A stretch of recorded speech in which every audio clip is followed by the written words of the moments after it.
Okay. Good morning, Sweatug. How you doing? How's the conference so far? Good. Excellent. All right. My name is Dylan Beattie, and I'd like to share a talk with you this morning, which is called From NT4 to .NET Core, 20 Years of Continuous Improvement.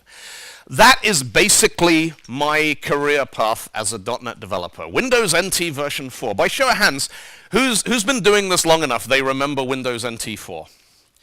Cool, all right. You might find some of this entertaining. And this is sort of the path of my career. I started out building websites in 1992. So I've basically been building websites and internet applications for as long as the World Wide Web has existed.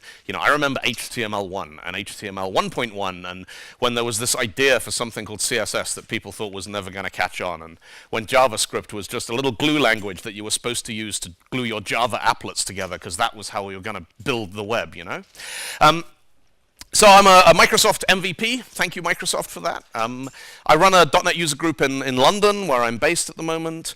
I'm a CTO at a company called Skills Matter, who are a training conferences company. Some of you might have come to some of our events, Full Stack, Prognet. There's a couple of slides, actually, from one of those events in here. But for a large part of my career, I worked for these people, a company called Spotlight. And Spotlight is LinkedIn for actors, basically, is how people describe it. It is a recruitment and job information service for professional actors working in film, television, theater, commercials, all these kinds of things. Now, the interesting thing, I joined Spotlight in about 2002. Spotlight was already 80 years old when I started. I used to tell people I worked for the only 80-year-old startup in the world, because they hired me, and initially it was just me. I was webmaster. That was my job. They brought me on and they said, look, we have this book, this printed book with these glossy photographs in it. We need to turn it into a website, otherwise someone else is going to do it and they're going to kill us. Can you help? And of course I said yes, because I was a junior developer straight out of college. I could do anything, right? I had a degree.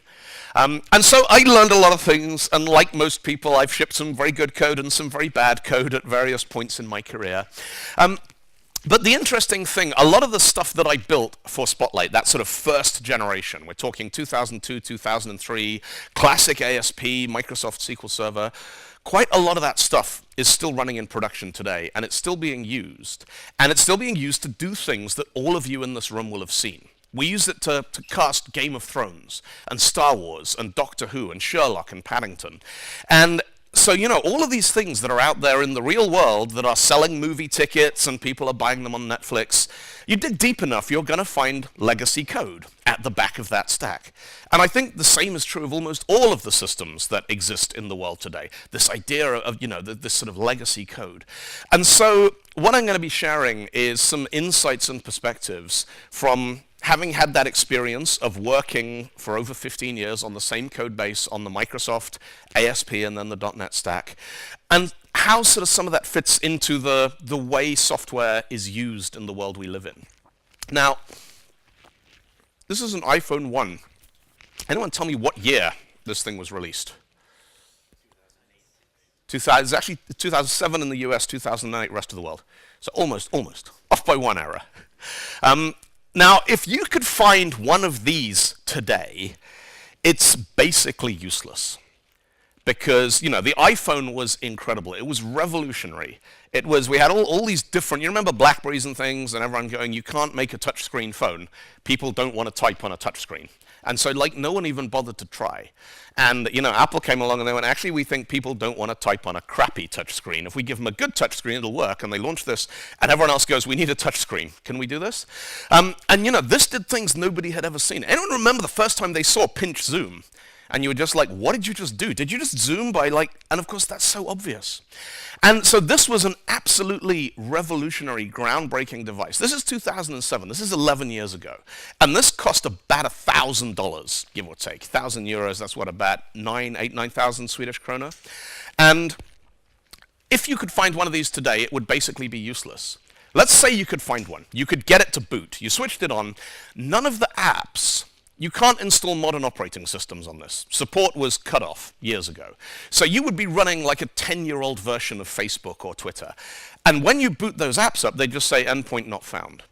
Because this thing, the iPhone, original iPhone, was part of this ecosystem of APIs and services and endpoints and servers, and most of that stuff has been shut down. And the reason why the mobile industry and, the sort of smartphones and app stores can get away with this is that they've conditioned all of us to buy a new phone every 2 years just because we think that's how phones work.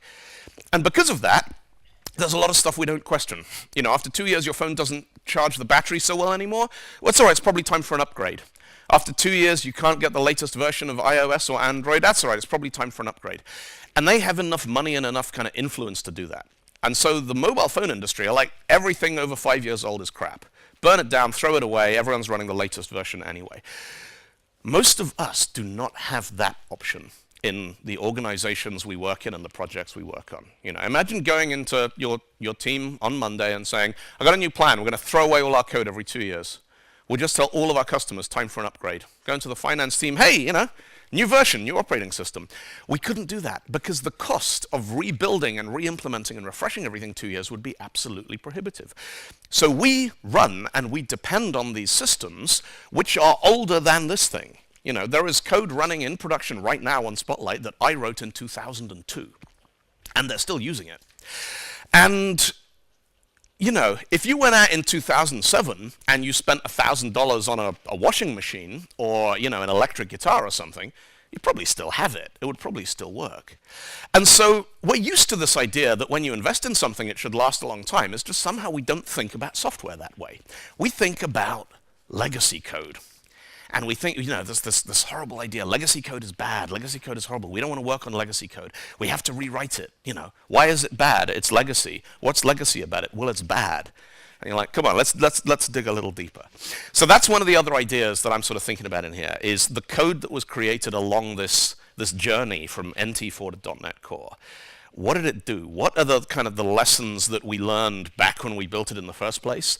And is any of that stuff actually still relevant to the way that we work today? Let's start with an ancient history lesson. The Viola World Wide Web hypermedia browser. This is going back to 1994, 95. And this is when I first started writing web pages. These were the kind of browsers that we were dealing with. There was Viola, there was Cello, there was NCSA Mosaic. Netscape 1 was just kind of coming out. Microsoft didn't even have anything. No one had heard of Google. Company didn't exist, And I learned to write web pages without an internet connection. Because you used to be able to go in a store and buy a magazine. And the magazine would come with a disc on the cover. And on the disk, and this was really a thing, the magazine publishers would download entire websites, and they would change all the URLs to point to like your C drive or whatever, and they'd just save that in a folder. And so you could get websites on the cover of magazines that you could then go home and you could open them up in Netscape version 2, and you could click around them. And this is how I learned to write HTML and stuff. I would go, I had this little compact laptop, and I'd copy these files across when I was at work where I had a connection, and I'd go home and I'd hack around with HTML. I'd see, what does that do? What does BG color do? What does font do? And literally kind of learn the first incarnation of web development that way. And I was disconnected. I'm sat there in my room with this computer. There's no Twitter, there's no email, there's no Facebook, there's no LinkedIn, there's no Discord and Slack and Skype and all these other kinds of things. There's no Stack Overflow, there's no Google, there's no way to look anything up. It's literally, I've got me, I've got the code, and maybe I had a book, if I was going through one of those things where I was learning with a book. And it was an incredibly kind of focused and productive way of learning new stuff. Now, these days, it seems like, well, why would you even bother doing that? Why would you ever cut yourself off like that from the rest of the world and try and work under those conditions?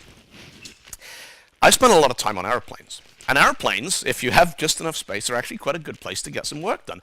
Because you don't have Twitter and email and LinkedIn and phone calls. It's great. It's the only thing. Someone phones you, you're like, no, I'm at the airport. They're like, all right, I'll find someone else. It's like the only way left of making someone go away and stop bothering you. It's like, and then I flew out here on Norwegian yesterday, and they have it in flight Wi-Fi, and it actually works now. And on the one hand, I'm like, this is amazing. I'm 12 kilometers in the air, and I've got 8 megs up and 8 megs down. And on the other hand, I'm thinking, I really miss the days when it's like, no, I'm on a plane, you sort it out. I'm flying for 30, 40 hours, you're just going to need to do the whole project with someone else. But there's a classic thing that always happens to me, or used to happen to me before I remember to check for it, is I clone the Git repositories of the projects I'm working on, and I make sure I got, tools and patches and everything. I get on the plane, we get in the air, fasten seatbelts, I go build, and I get this. I'm like, I don't have the packages. I don't have the dependencies. And, it seems kind of weirdly anachronistic, but actually being able to run your projects on an aeroplane, or just when you're disconnected, flushes out a lot of issues around dependency management, around package management. And one of the biggest challenges that we often have with a lot of legacy code systems is they were not necessarily built to be running in a sandbox. They were often built by someone just hacking directly in production until something worked, and then maybe, if you're lucky, they check a copy into revision control before they went home. So being able to run your application on an aeroplane actually means you understand the dependencies for that application. You understand which NuGet packages it needs, and you've got them cached locally. You ever had a thing where you were unable to deploy because of a problem with NuGet or DNS or something else? Yeah? Did anyone here use LeftPad with NPM? Do you remember that a couple of years ago? There's this one package. This is a Node.js package that padded strings. And the person who created it, there was some dispute with the Node package management system, and they removed this package. And then they discovered that like a dozen other really popular frameworks use this package, and hundreds of companies' websites use those packages. And basically this person broke the entire Node.js ecosystem by removing one package that padded strings. And I just thought, if that's not indicative of a lack of understanding about what these packages and dependencies and things actually mean, it's quite frightening. Because we operate on trust a lot of the time, because we have to. Because you can't review all the code and you can't write it all yourself, so we just trust that people are going to share good code. And once in a while, it breaks, and one of the easiest ways to mitigate that is to be like, well, whatever we're trusting, let's at least make sure we've got our own copy of it. Whether that's your company NuGet server, whether it's a cache folder on your laptop, whether you just, instead of using a package manager, just copy the DLLs and check them into source code. And then you get on a plane, you go build, you're like, right, let's get some work done. So me, way back in 1994, learning HTML off CD-ROMs, disconnected, but you can still get some work done. Is that something we can reflect on today? Now, I graduated pretty quickly from static HTML to building data-driven web applications. And I did it because in Office 97, there was a box. There was a thing called, you remember Microsoft Access, which still exists, database authoring tool. And in Office 97, there was an export feature in Access. You'd go File, Publish to the Web, and it would go, what format do you want to create? And you could do static HTML, which is basically like print, it gives you just HTML files. Dynamic ASP, Microsoft Active Server pages. And I checked that radio button, and I clicked Next, and I found this folder full of stuff. And I didn't even know what this was, I'd never heard of VB script. I didn't know what Visual Basic was. But there was this folder full of stuff, and you could open it up in a browser, and then you could change something in Access, and then the browser would show your changes. And there were a lot of people at the time who, the company I was working for was Arup, the engineering company, and they were just starting to build things like intranets, and they were just starting to ask questions like, can we put the telephone list for our office in a browser so we don't have to print it every month? Can we put, the calendar of who's booked meeting rooms and things? So they're asking all these kinds of questions, and I'm 18 years old going, yeah, we can do everything with Microsoft Access and the dynamic ASP published to Web Wizard.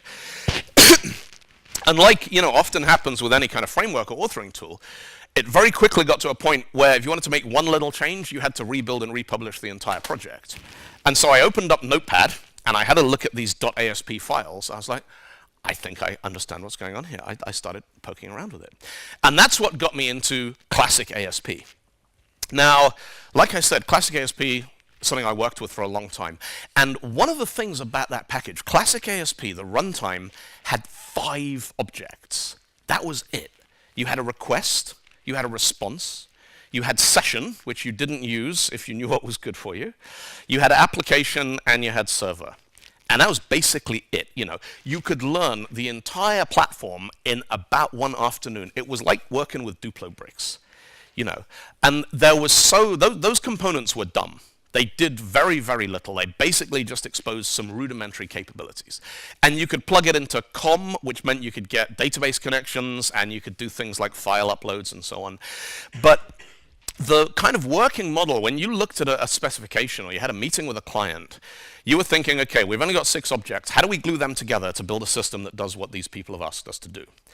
And you'd spend maybe an afternoon, you'd be like, okay, so page, database, and you'd be, okay, 2 weeks, 3 weeks maybe to build this thing, and then you'd go away and you'd build it.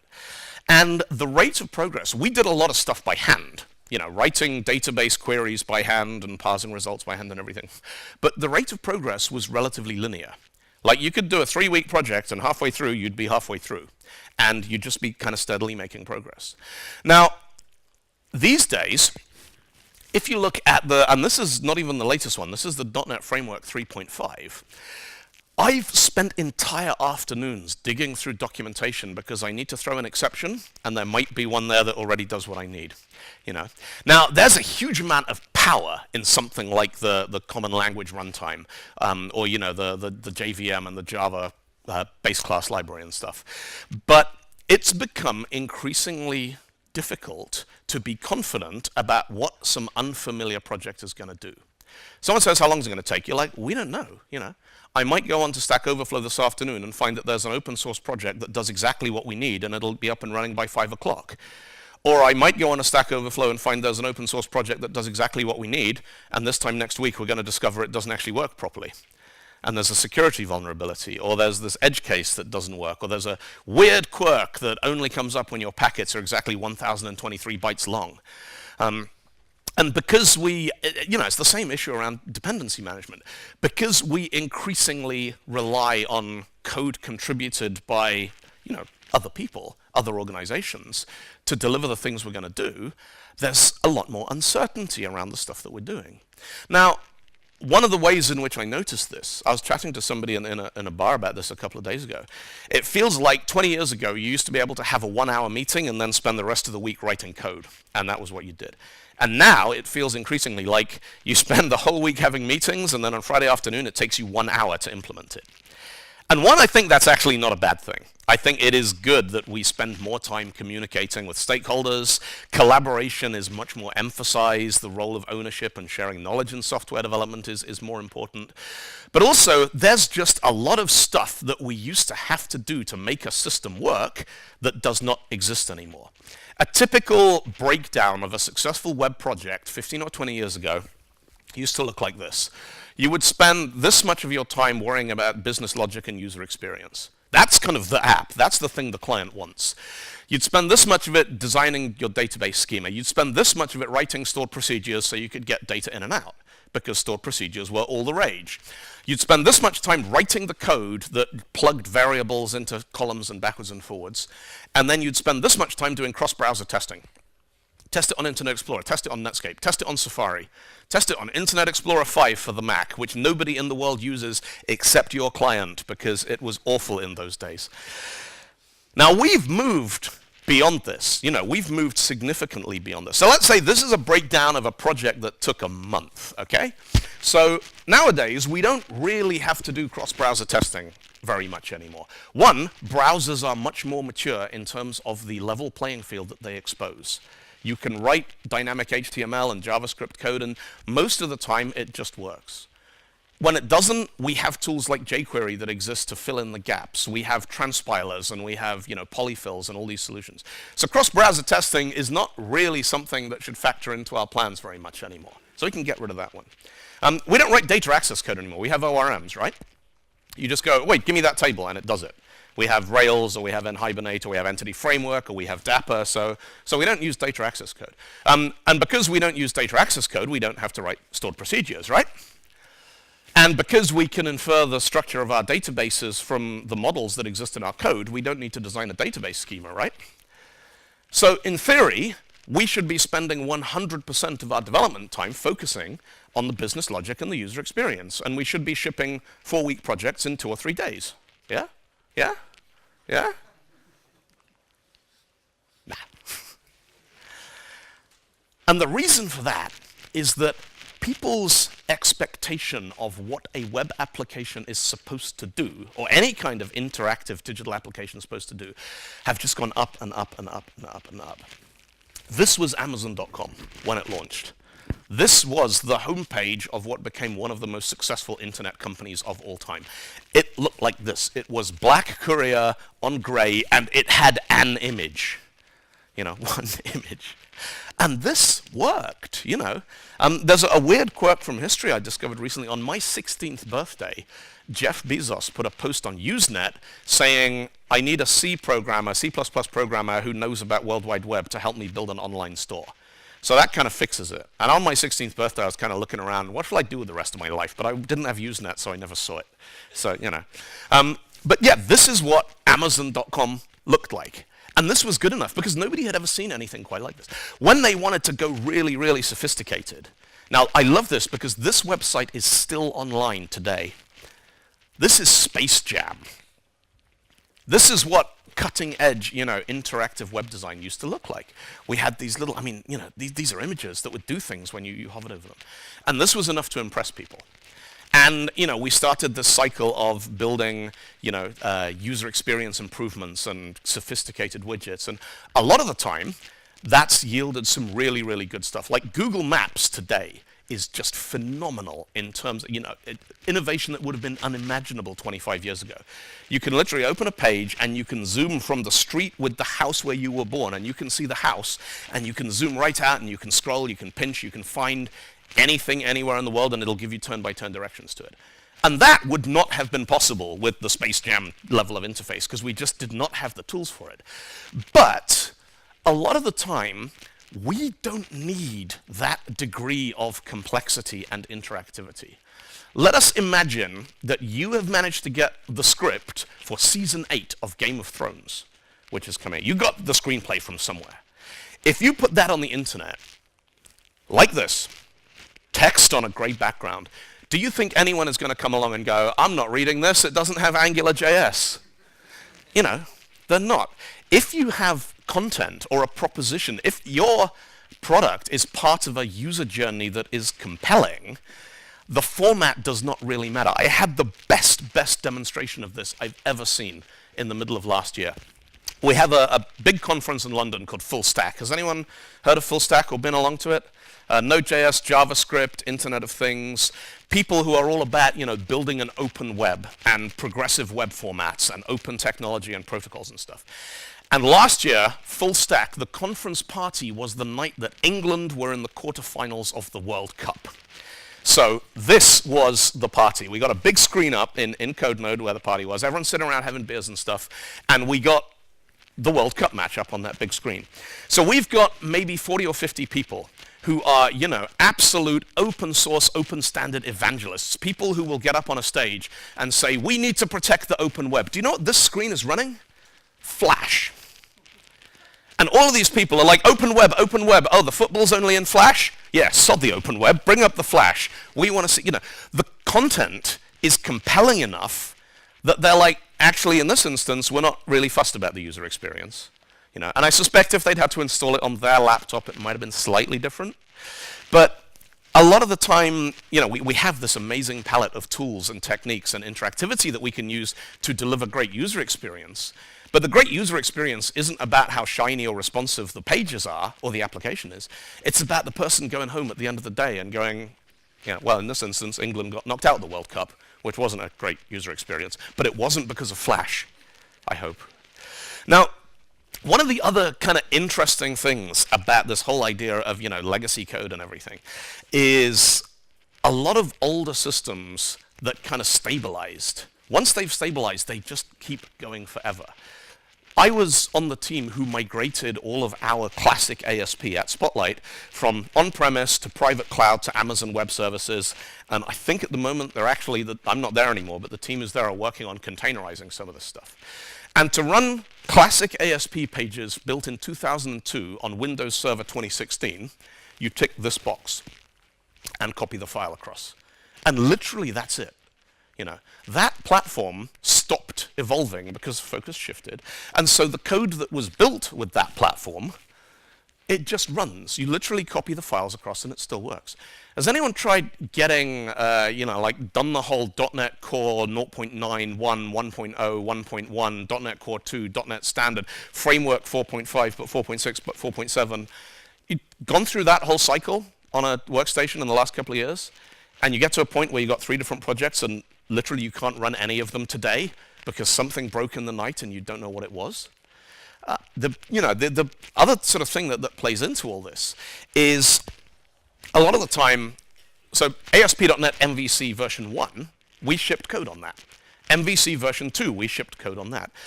It is almost impossible now to install ASP.NET MVC version 1 because the expectation is like the mobile phone industry. Of course you've upgraded. And we're like, well, we didn't upgrade. We had more pressing things to do, and the system worked really well. It was making about £2 million a year. We're not going to upgrade it just for the sake of upgrading it. The rationale there to upgrade is something like a security vulnerability, or something like you're migrating into a private cloud. And then you sit down and you do a cost-benefit analysis. What's it going to take to get MVC1 running in Amazon versus what's it going to take to rebuild the checkout system? And it's almost always cheaper to work out a way of getting it to run. And then you script that using Chef, or you put it in Docker images, or use something like CloudFormation. And then you're like, well, it was a hard problem to solve, but now we have the solution in code, and we can just clone more of these things as we need to. And so you have this interesting kind of balance between, do you keep upgrading the code, or do you just work out really, really good ways of being old school on a massively automated scale?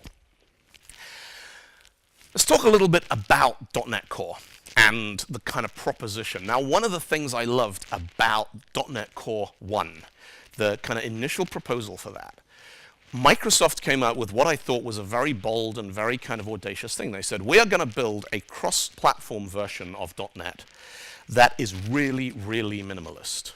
And a good example of this, .NET Core 1.0, the original spec, it had sockets, but it didn't have HTTP. So what they were trying to do there, and I applaud this, and I'm very sad that it didn't succeed, is they said, we want to make this runtime small enough that it's easy for platform vendors, hardware vendors, to say, our phone runs .NET Core, our smart TV runs .NET Core, our wristwatch runs .NET Core. So they effectively define this line, this playing field. And then above that, they cultivate an ecosystem where it's like, okay, we got sockets, we can build HTTP, and if we got HTTP, we can build web client. But all of that stuff then becomes open source, exactly the way has happened in the JavaScript and Node.js community. You define a minimal runtime, and this ecosystem kind of blossoms on top of it. Because the runtime is small, it's easy to port it onto new devices and have 100% support, effectively. And so you create a cross-platform ecosystem that is easy for people to get involved with as software contributors, but it's also easy for platform vendors to say, yes, our device now supports this platform. Come and port your code with minimal changes. And it didn't work. And the reason why it didn't work is lots of people were like, I'm not using .NET Core. Why not? It doesn't have this library I need. And the library vendors are like, well, we're not going to port our library. Why not? Because it doesn't have any users. And you had this absolute classic chicken and egg adoption problem.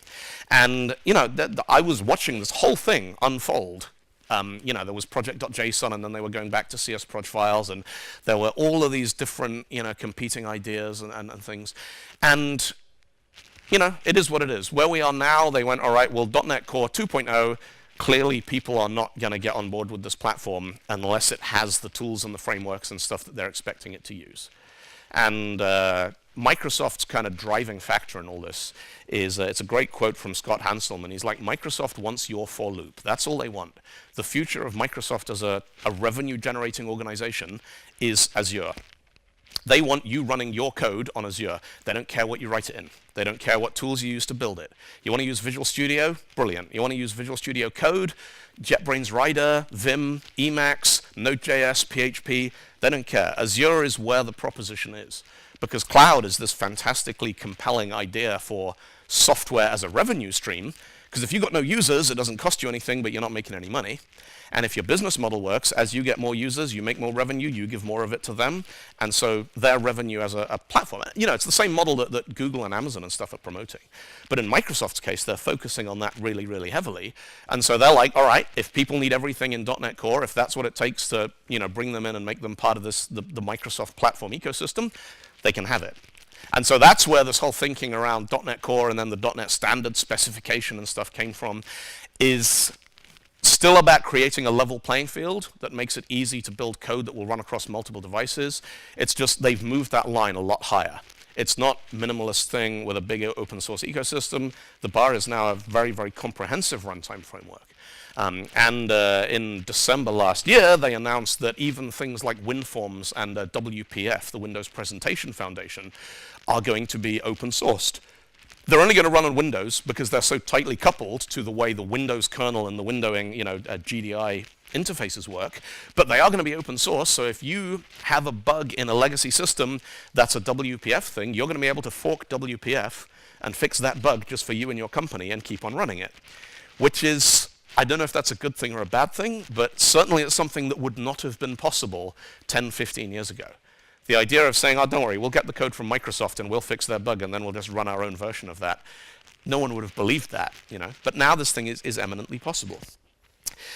There's one more thing I want to say about classic ASP before we move on. Everybody in the world who wrote classic ASP used VB script to do it, pretty much. Is there anyone in here who was writing classic ASP using a different language? You didn't have to. The classic ASP runtime was pluggable. You could plug any programming language that supported that into it. Most of what my team did with classic ASP, we did using JavaScript, which meant we got prototyped inheritance. We could download things like MD5 hash algorithms that were supposed to be run in web browsers and run them on a server in 2003 in JavaScript. We could do proper class libraries. We could do stuff like dynamic function injection, even kind of early precursors to what I now know is called dependency injection and IOC and this kind of thing. And nobody kind of realized this. If you went online, all the documentation, all the textbooks you could get, all the examples are all VB script, VB script, VB script, because that was, for some reason, the core proposition. And, JScript got a little ragged around the edges when you were doing stuff that no one had ever done before, but eventually, you mostly made it work. And that wasn't even the limit. You could run Perl on classic ASP because there was a Perl scripting engine that plugged into it. There was even Python and Ruby implementations floating around at various points for this thing. And, the kind of lesson to take away from that, a lot of the time when you pick up a new framework or a new technology, it comes with a set of technical capabilities, and it comes with a set of opinions, and it comes with a set of conventions. And often you just pick up the whole thing and you run with it. We're going to use nhibernate, and we're going to use this configuration, so we're going to use fluent configuration because that's what everyone else is doing, and we're going to name our columns this way because that's what the example in the book looked like, or that's what the example on Stack Overflow looked like. And once you start kind of chipping away at those boundaries and trying to work out how much of this is required, how much of this is recommended, and how much of this is just that's the way everybody does it, that's when you decouple yourself to start actually making some informed decisions. Classic ASP runtime worked very well for us for many years, and like I said, they're still using it to make Star Wars. But we did it all in JScript because it was a much more productive language to work in, even though nobody else in the world was doing that at the time. Visual Studio.NET. I've been using this since it didn't have a version number, when it was just Visual Studio.NET, and everything was going to be .NET, and, stupidest product name probably in history ever, but hey, it's late now, it's done. .NET came out, and again, this whole idea, .NET came along with a whole bunch of stuff. There was a new development environment, Visual Studio.NET. There were new languages. There was C#, which no one had seen before. There was VB.NET, which no one had seen before. There were all of these new controls, and there was WinForms, and there was ASP.NET Web Forms, and the tendency was to pick the whole thing up and go, this is how we live now. This is how we do work now.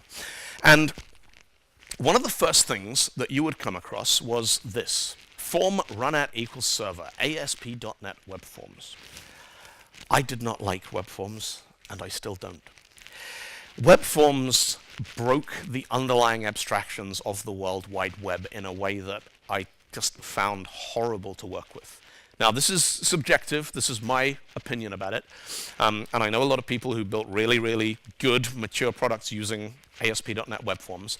But fundamentally, the web is a stateless request-response protocol. You send a request, the server does some work with it, gives you a response, and then goes and does something else. It is not event-driven.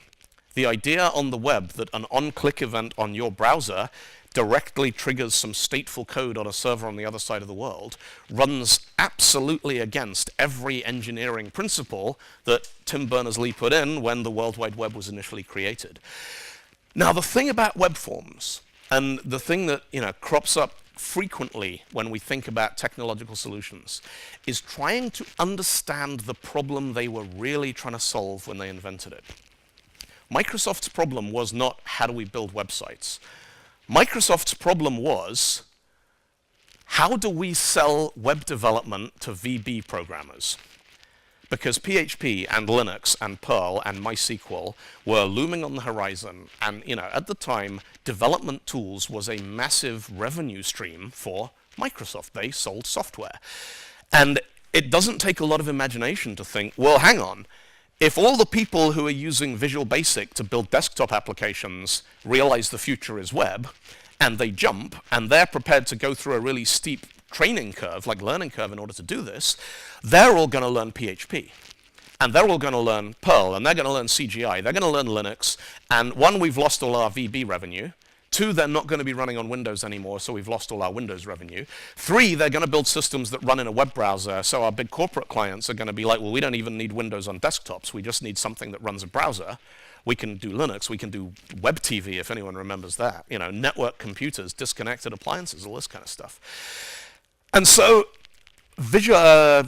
ASP.NET Web Forms, the proposition was, how do we write a web authoring platform and framework that looks attractive to people whose comfort zone is Visual Basic? They want to be able to drag a button onto a form, double-click the button, and write some code. And when you think about it that way, what they come up with is actually brilliant. I have a huge amount of respect for the effort and ingenuity that went into making web forms work as well as it did, given it was fighting so hard against the platform that it was running on. And if you go into an ASP web forms page, you do right-click view source, you see this. Now, you've got to remember, I learned web programming by doing right-click view source and being able to make sense of the stuff that I saw. You imagine anybody trying to understand a web forms application, right-click view source, oh. Is that what makes the button appear? I don't know, And all this stuff, this is view state. This is all of the information about what your application is currently doing. Which button did you click last? Which text box has got which text in it right now? Which radio buttons are pressed in and which ones are pressed out? All that stuff gets encoded and encrypted in here. And so you just, this model of the web being nice and lightweight is broken. But like I said, look at the rationale behind why the technology exists. And this is something I see coming up time and time again. You get a user group meetup or something, and somebody says, oh, you talk about using MySQL. And someone's like, oh, we're not using MySQL anymore. You're like, why not? They're like, it didn't work for Twitter. And you're like, okay, one, your startup is not Twitter. Like, Twitter is unique. Two, MySQL worked really well for Twitter. They become one of the biggest companies in the world. They have billions and billions of users. They're all millionaires beyond their wildest dreams. If that is your definition of failure, what are you doing here?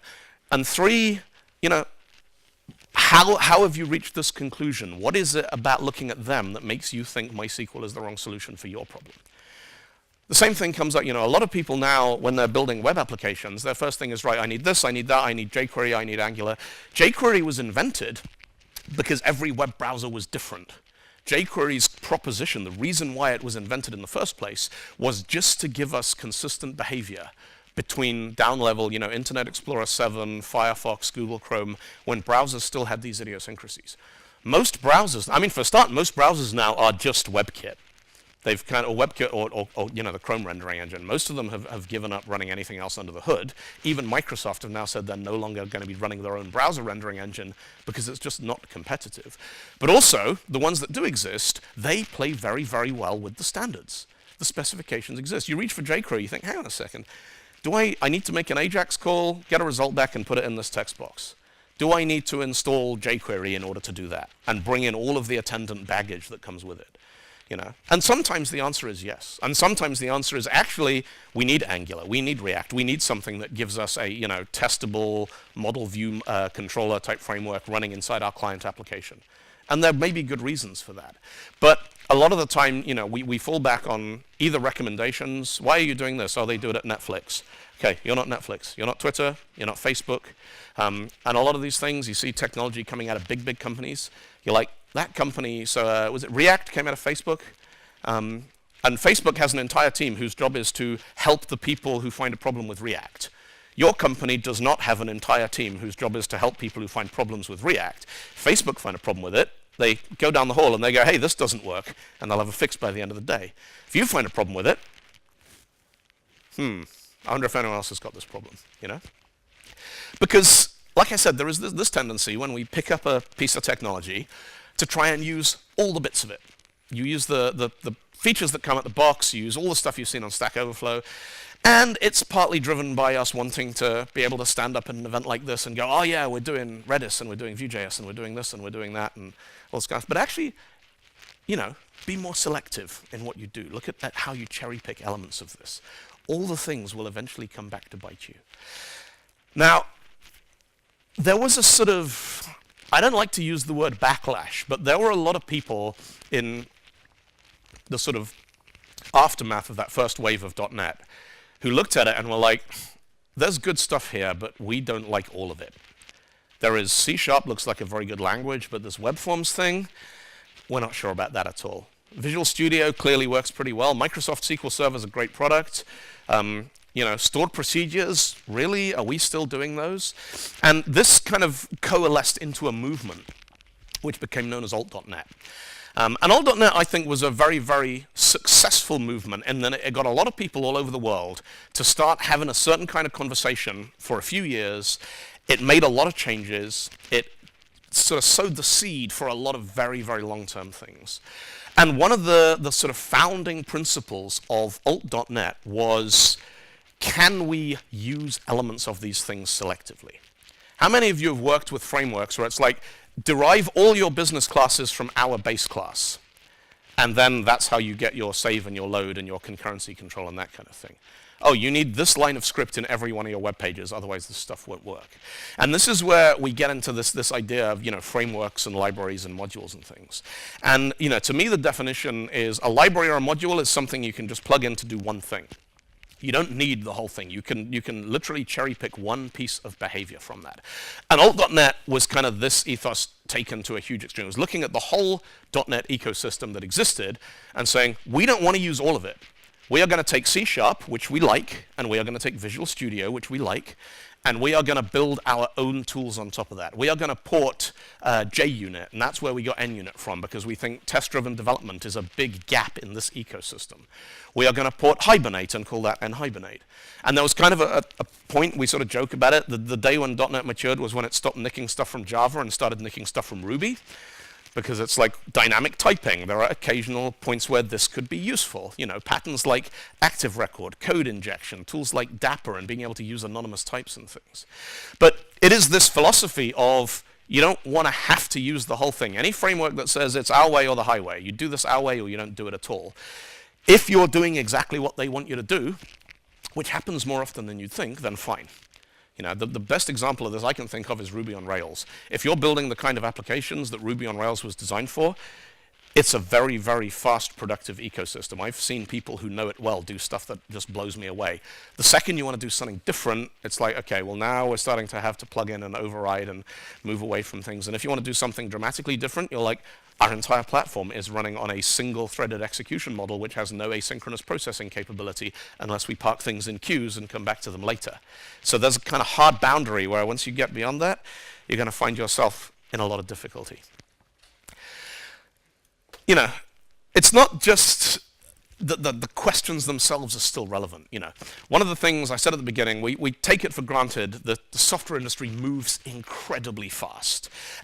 We've gone from this, which is the kind of machine that I started out on at the beginning of my career, to this. This thing had I think a megabyte of RAM. This thing's got a couple of gigs of RAM, and it costs €5, and it fits in the palm of your hand, and it's got HDMI and high definition full screen video playback. So we can go out now and we can get this thing, which has an unimaginable amount of computing power for almost no money. They give these away free on magazines sometimes, like they used to with the CD-ROMs back in the day. So you'd think that we'd solved most of these kinds of problems. Now, there's something happens in the UK every year. I guess it doesn't happen here in Stockholm so much. But it freezes, and when it freezes, the water stops working because the pipes burst. Because in the UK, it doesn't freeze very often. So it's a special occasion when we get freezing temperatures. And what invariably happens is within an hour of the pipes freezing, the water company's website will fall over. Because it has not been engineered to cope with anybody ever actually using it. Now, you look at you work for the London Water Company, and you're like, okay, so we got people coming on to move house, pay a bill, ask a question. That's normal. That just ticks along every day. But then when the water stops flowing, we are going to have every single person in an entire postcode all immediately jump on the internet to see what's going on. Now, what we're talking about here is somebody updating a static HTML page that says there is a problem in this district. Water will be back on in 3 hours. And FTPing it to one server. Except we haven't solved that. We can't get this right, And so they have a content management system with a backend and everything. And this, I find amazing that it still happens, because nobody chooses a water company because they got a good website. You choose a water company because you want water to come out of the wall, But they have this platform that has been designed by an agency, and it's slick and it's great. And on the only occasion when you actually need to look at information that's coming out of the water company, that's when the system stops working.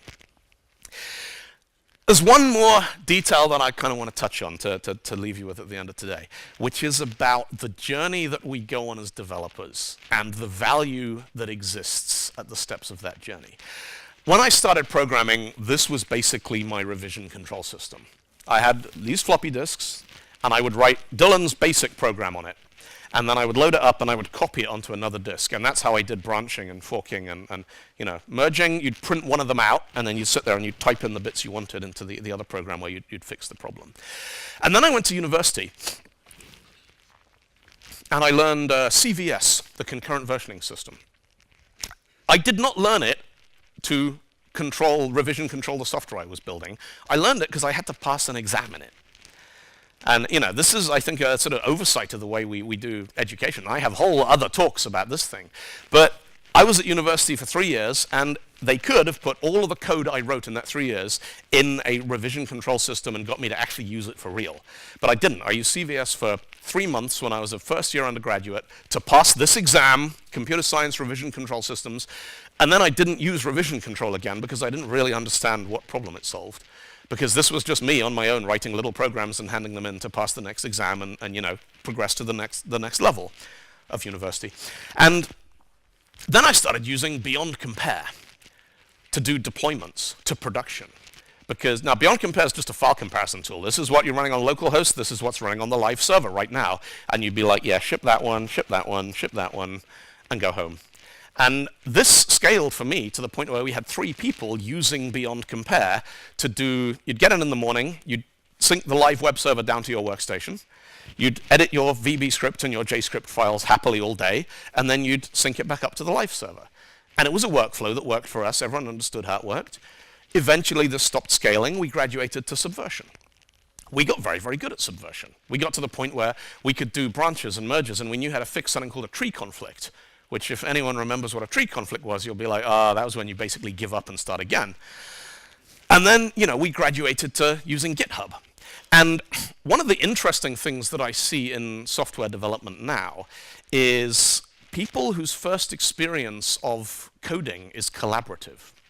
Because for most of the history of the software industry, your first experience of coding was you by yourself on a computer, writing programs for you to run, writing games, writing utilities, just hacking it to see what it could do. Whereas now I see people who, they've never done that. They start off, building web pages and showing them to people. The whole thing is online, it's open, they're talking to other developers and stuff. They're on Stack Overflow, and the first time they ever kind of write any code is contributing a patch or something, like a little tiny tweak to some JavaScript that's hosted on GitHub. So we now have this idea of revision control isn't something that you learn 10 years into your development career. It's kind of the first thing you pick up. because we have this ecosystem. And the question I find interesting, this is my journey from nothing over to backing things up on disks, and from there to using CVS, and from CVS to Beyond Compare, to Subversion, to GitHub. And do we just expect that people now are going to go from 0 to GitHub? Do we okay, you've never written a line of code, let me show you a distributed revision control system. This is a commit. You can think of a commit as a hash that points to a node in a distributed acyclic graph. Now, I think CVS is a dead end. Beyond Compare, to me, I still think this idea of saying to someone, look, you can have the same code base in 2 different states. It's really important to understand. Get it away from the idea of revision control and history and stuff. Just understanding how do you isolate the differences between 2 different versions of the same thing. Now, like I said, I spent 15 years at Spotlight. I moved on. And beginning of last year, I joined these people, Skills Matter. And their code base is Ruby and Rails and PostgreSQL. And so walking in there as a Microsoft MVP who does distributed systems in .NET, this is me. My powers are useless here, So I was back to day one. And it was a really interesting experience for me because I was sort of looking at this code base and thinking, all right, at this point I have to kind of forget about the code. I have to not fixate too much on these individual lines of code because I don't yet have the context to understand whether they're good or bad. I have to look at the value that this platform is providing and what it is that it's actually doing. What is the problem it's solving in the world? And that's where you start looking at this idea of new code and old code and legacy systems in a kind of different way. Because there's a bunch of stuff in that code base that I was looking at, and literally the first one is, this is 6 months old and it doesn't look like anything else. I reckon someone probably did this because it was shiny. And other stuff is like, no one's touched this in 5 years, but it's getting a lot of traffic and throughput through it. And this sort of gives you this perspective. When you look at a piece of code, don't fixate too much. What's the platform? How old is it? How was it built in the first place? What is the problem it's trying to solve? You go in a hospital now, and you're going to be working on, or somebody you know is going in for healthcare, and you've got this systems running behind it. Now, most healthcare systems are ancient. 20, 25, 30 years old. Platforms and languages so old you can't find people to work on them anymore. But let's imagine another life or death software situation. You get on a flight, and the captain says, ladies and gentlemen, this is your captain speaking. We're going to be a little bit delayed taking off. It looks like React.js was patched in the night, and so we're not clear for takeoff. We're just rerunning Webpack, and we think that's probably going to fix the problem, and then we'll be in the air. Would you get on that plane? And a certain amount of this is that we just drive things by wanting to be shiny. We have this whole idea of, resume-driven development, effectively. We have this guy on the left who has got all these Angular, Blazor. They got 10 minutes of Elm experience. Person on the right has just got C#, SQL, HTML. Person on the left, they're making mad money. The person on the right is not so happy. They're worried. Because they're like, I don't have bankable skills. It's like, yes, you do. You know how all of these key systems work. And so what I'd like to leave you with is just one little piece of code, one beautiful piece of code that, to me, encourages this idea of reading code and looking at the patterns that are in it, looking at the values that are in it. Don't worry too much about when it was written. Don't worry too much about what it was written for. It's just something that I wanted to share with you as part of the structure of the talk. It is FizzBuzz written in F#, and I think it is delightful. And on that note, because we're out of time, I'm going to wrap. Thank you.